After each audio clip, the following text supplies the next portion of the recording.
Hello students जो मेरी इस वीडियो को देख रहे हैं, जो कि जानना चाहते हैं शेप्स और फिगर्स, पॉलीगन्स, इन सब चीज़ के बारे में होल इन्फॉर्मेशन और एकदम अच्छे से। तो मैं आज आपको इन सब के बारे में बताऊंगा।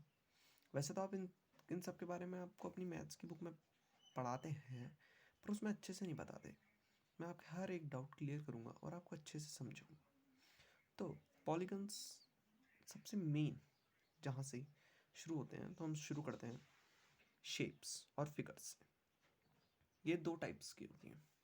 ओपन फिगर, जिनका जैसे वन पॉइंट यहाँ से स्टार्ट हो रहा है तो एंड कहीं और पर होगा, ये क्लोज नहीं होती। these are the examples.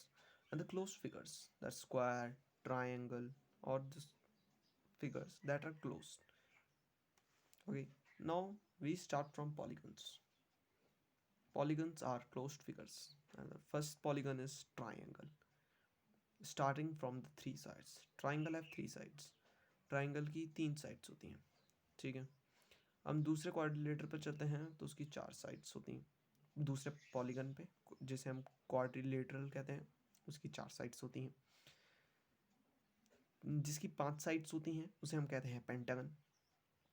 जिसकी छह साइड्स होती हैं उसे हम कहते हैं हेक्सागन। जिसकी सात साइड्स होती हैं उसे हम कहते हैं हेप्टागन। और जिसकी आठ साइड होती है उसे हम कहते हैं ऑक्टागन। जिसकी नौ साइड होती है उसे बोलते हैं नॉनागन। और जिसकी 10 साइड होती है उसे बोलते हैं हेंटागन। तो ये सब थी पॉलीगन्स की बात, ठीक है। अब हम आगे चलते हैं तो टाइप्स ऑफ क्वाड्रिलेटरल, जो मैंने आपको ऊपर बताया था, चार साइड वाले पॉलीगन जिन्हें क्वाड्रिलेटरल कहते हैं, उनके भी बहुत सारे टाइप्स होते हैं। तो पहला टाइप है पैरेललोग्राम। ये पैरेललोग्राम एक क्वाड्रिलेटरल है चार साइड का, जिसमें जो अपोजिट साइड्स होती हैं A B and D C, A D and B C, ये इक्वल होती हैं। और जो ए डी और बी सी है और ए बी और डी सी है, ये एक दूसरे के पैरेलल होती हैं। और जो अपोजिट एंगल्स होते हैं वो इसमें इक्वल होते हैं। ओके, तो हम दूसरे क्वाड्रिलेटरल पे चलते हैं, वो है ट्रेपेजियम। ट्रेपेजियम में दो साइड्स जो अपोजिट होती हैं वो पैरेलल होती हैं। और जो दो अलग साइड्स होती हैं जैसे A D and B C, ये अपोजिट होती हैं पर पैरेलल नहीं होती। एक दूसरे प्रकार का ट्रेपेजियम भी होता है, आइसोसेलेस ट्रेपेजियम, जिसमें ए बी डी सी के पैरेलल तो होता ही है, पर जो नॉन पैरेलल साइड्स हैं ए डी और बी सी, ये एक दूसरे के इक्वल होती हैं। अब हम तीसरे क्वाड्रिलेटरल की बात करते हैं तो वह है रोम्बस। रोम्बस, इसकी चारों साइड्स इक्वल होती हैं। ओके, अब हम बात करते हैं रेक्टेंगल की।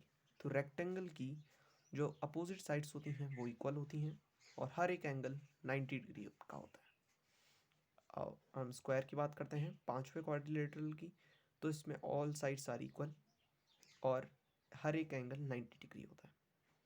अब हम आखिरी और छठवें क्वाड्रिलेटरल की बात करते हैं तो वो है काइट। इसमें adjust pair of adjacent sides are equal, this and this are equal. Okay, देखिए मैं आपके लिए इस पिक्चर को बड़ी कर देता हूँ पेज की, आप इसकी फ़ोटो खींच सकते हैं, ठीक है। अब हम अगले पेज पे चलते हैं। अब मैं आपको बताऊंगा कि ट्राइंगल का पेरीमीटर। ट्राइंगल का पेरीमीटर होता है sum of all three sides a plus b plus c. और अगर ट्राइंगल का एरिया निकालना है तो एरिया होता है under root s bracket s minus a bracket s minus b bracket s minus c. और इसमें जो एस है उसका मतलब है सेमी पेरीमीटर। माने जो आप पेरीमीटर निकालेंगे उसे आप 2 से डिवाइड कर देंगे तो सेमी पेरीमीटर हो जाएगा। अब बात आती है इक्विलेटरल ट्राइंगल की। इक्विलेटरल ट्राइंगल का जो एरिया होता है वो होता है S S minus A S minus B S minus B S minus C under root में। अब ऐसे ऐसे करके आप इस पूरे फॉर्मूले को समझ सकते हैं। आप पूरे फॉर्मूले को इस तरीके से भी कर सकते हैं, या फिर डायरेक्ट आप अंडर रूट 3 अपॉन 4 करके एक ही जगह पे साइड ले लीजिए और उसका स्क्वायर, तब आप इसको सॉल्व कर सकते हैं आसानी से। तो अब, और जिस ट्राइंगल के एरिया में एल्टीट्यूड दिया रहता है, हाइट दी रहती है, उस ट्राइंगल का एरिया हम ऐसे निकालते हैं half into base into height. Height तो ये हो गई ए ओ और बेस हो गया सी बी।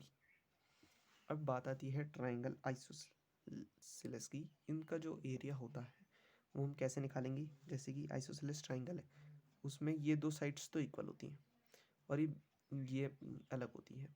तो हम बीच में एक लाइन खींचेंगे, ये हाइट हो जाएगी, ये इधर वाला भी पता रहेगा, और इधर वाला निकालने के लिए हम पाइथागोरस थ्योरम का इस्तेमाल करेंगे, जिसके मुताबिक अगर आपको ये वाली साइड निकालनी होती है ट्राइंगल की, राइट ट्राइंगल में, तो आप इस वाली साइड का स्क्वायर प्लस इस वाली साइड का square is equal to this side of square. मैंने यहाँ पर फॉर्मूला लिख रखा है, आप लोग समझ जाएंगे। अब हम रेक्टेंगल के पेरीमीटर पे आते हैं। तो रेक्टेंगल पेरीमीटर होता है 2 इंटू एल प्लस बी, और जो एरिया होता है वो होता है एल इंटू बी। अगर डायगनल निकालना है, डायगनल स्क्वायर होता है l square plus b square, और diagonal is equal to under root l square plus b square. और जो पेरीमीटर होता है स्क्वायर का वो होता है 4 इंटू साइड, और जो एरिया होता है स्क्वायर का वो होता है साइड इंटू साइड। और diagonal is equals to under root A square plus A square is equals to 2a square under root is equals to a under root 2, और यहाँ पे हम साइड ले सकते हैं। आप इस फॉर्मूले से करके पूरे यहाँ तक पहुँच सकते हैं, या फिर डायरेक्ट यहीं पे ऐसा कर सकते हैं। यहाँ पे आप डिजिट्स लिख सकते हैं साइड की जगह पे जो साइड है। अब बात आती है ट्रेपेजियम की। ट्रेपेजियम का एरिया निकालना है।